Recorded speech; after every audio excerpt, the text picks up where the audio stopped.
Thank you, Peter, and great to be in Noosa. Always great to be in Noosa. We're in Chile, so the home of the world's copper giants. We've made a discovery here at Llana Carina. So that's our Llana Carina discovery. We're 350 kilometres north of Santiago. It's a 3.5-hour drive on a paved highway. That paved highway actually runs across the property. In the coming weeks, we are going to drill Vista Montana. That is about 3 kilometres away from Llana Carina. This is one of our local geologists.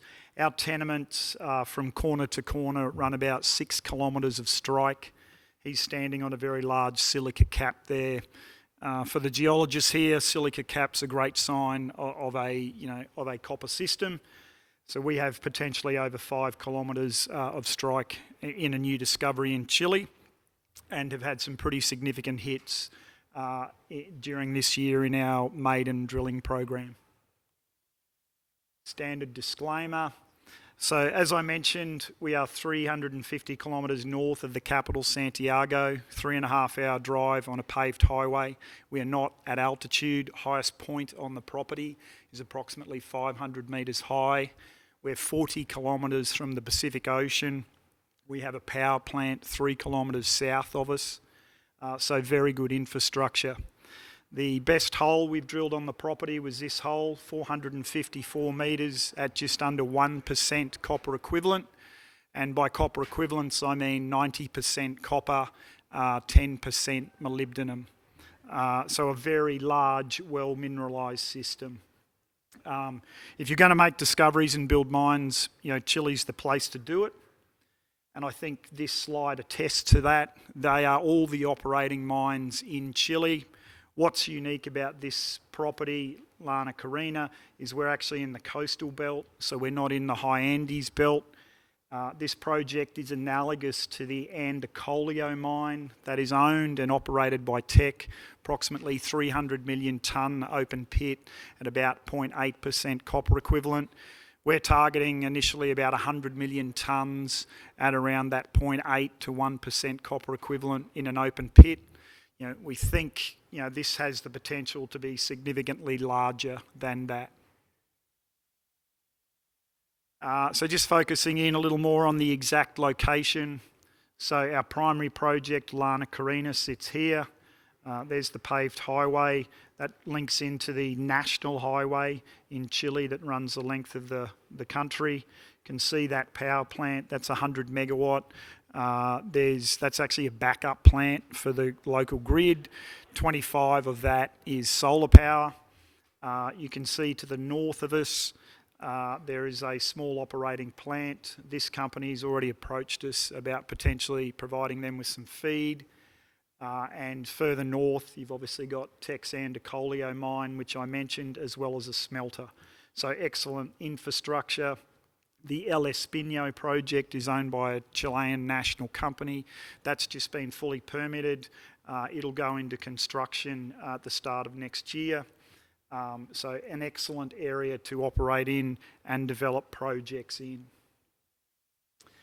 To look at some of the drill results, so we've done 2 programs here, 14 diamond drill holes, all diamond core. As I mentioned, best result was at 454 metres at 0.93. Within that, we had a couple of higher grade hits, 78 at 1.24, 68 at 1.14. But obviously a series of other holes that we drilled earlier in the program. So 12 of the 14 holes hit significant mineralisation. Currently, the surface footprint is approximately 600 metres of strike, 400 metres wide, and open at over 800 metres. We're looking to extend that to the northeast, approximately 3 kilometres, with another drill campaign that will commence in the coming weeks. So just to look at some geological mapping and some geophysics in plan, the area we have drilled is this small area here. So that's where we had all those very significant hits.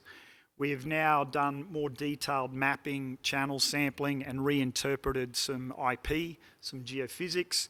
And what that shows us is that this is a continuous mineralised copper trend for approximately 5 kilometres from corner to corner. What we are targeting is the dark blue and light green. So basically this intrusive is magnetite destructive, which is somewhat unique for Chile. There had previously been small-scale mining and some historical drilling here. Most of that historical drilling had been on the mag highs, so they hadn't actually hit the mineralisation. So we've drilled this area where you can see the dark blue and light green. Clearly over here at Vista Montana, there are much bigger mag lows, and this is what we will be drilling in the coming weeks.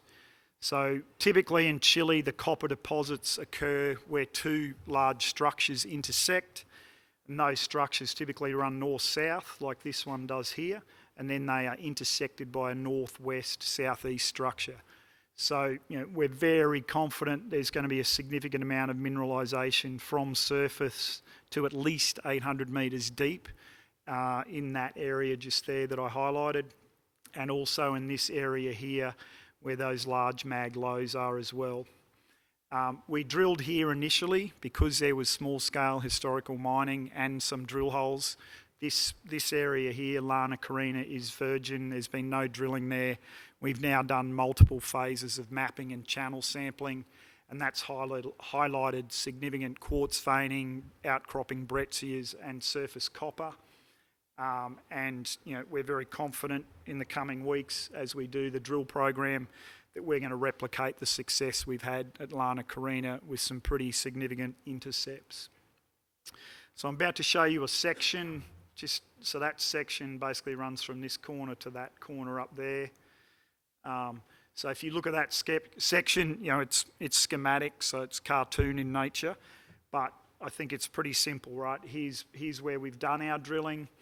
From surface, as I mentioned, there's 600 metres of strike, 400 metres wide, open at 800 metres. Interestingly, in the bottom of this hole, that 454 metres at just under 1% continuous copper, we intersected a silica cap. So as I mentioned, there's a silica cap that sits down here. There's also a silica cap that sits over here. Typically, the silica cap is a sign of the source of the intrusive.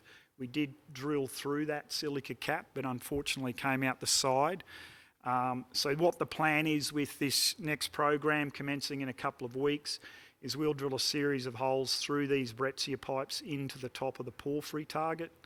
So through the breccia pipe into there, through the breccia pipe into here. Then we'll turn around and drill a hole down, probably do another 800 metre hole, and try and drill through that silica cap, because we do expect there'll be, the source of that mineralisation does sit at depth. For example, Grasberg has a similar silica cap at about 800 metres. The block cave at Grasberg is now mining underneath that silica cap, and there's a project in Chile that also has a silica cap at about 300 metres, and the majority of the mineralisation sits down there. But as I mentioned, focus is to get around 100 million plus tonnes at around 1% copper in an open pitable resource within the next 24 months. We do have a second project to the north. It's a little more nascent, a bit earlier stage, but again, sits on that same north-south structure. There's a bit more gold here, but some nice high-grade gold and copper. We've been doing a series of mapping and sampling there. We'll probably drill that early next year. We've also identified a pretty significant geophysics anomaly here. So as I mentioned, drill that later in the year. Again, we think that's probably the source of the mineralisation. So major shareholders, I'm the exec chairman and co-founder, so I funded the company when it was private. Scotiabank Funds Management, 1832, a group some of you may be familiar with out of Canada. They've bought 7% of the company in the market over the last 3 months on the back of that 434 metre intercept. Argonaut Fund has also come into the last placement. So we're fully funded for this next program. and look forward to getting those results out into the market. We think we're going to have something that's at least 3 kilometres long, and a new discovery in the land of the giants. Thank you.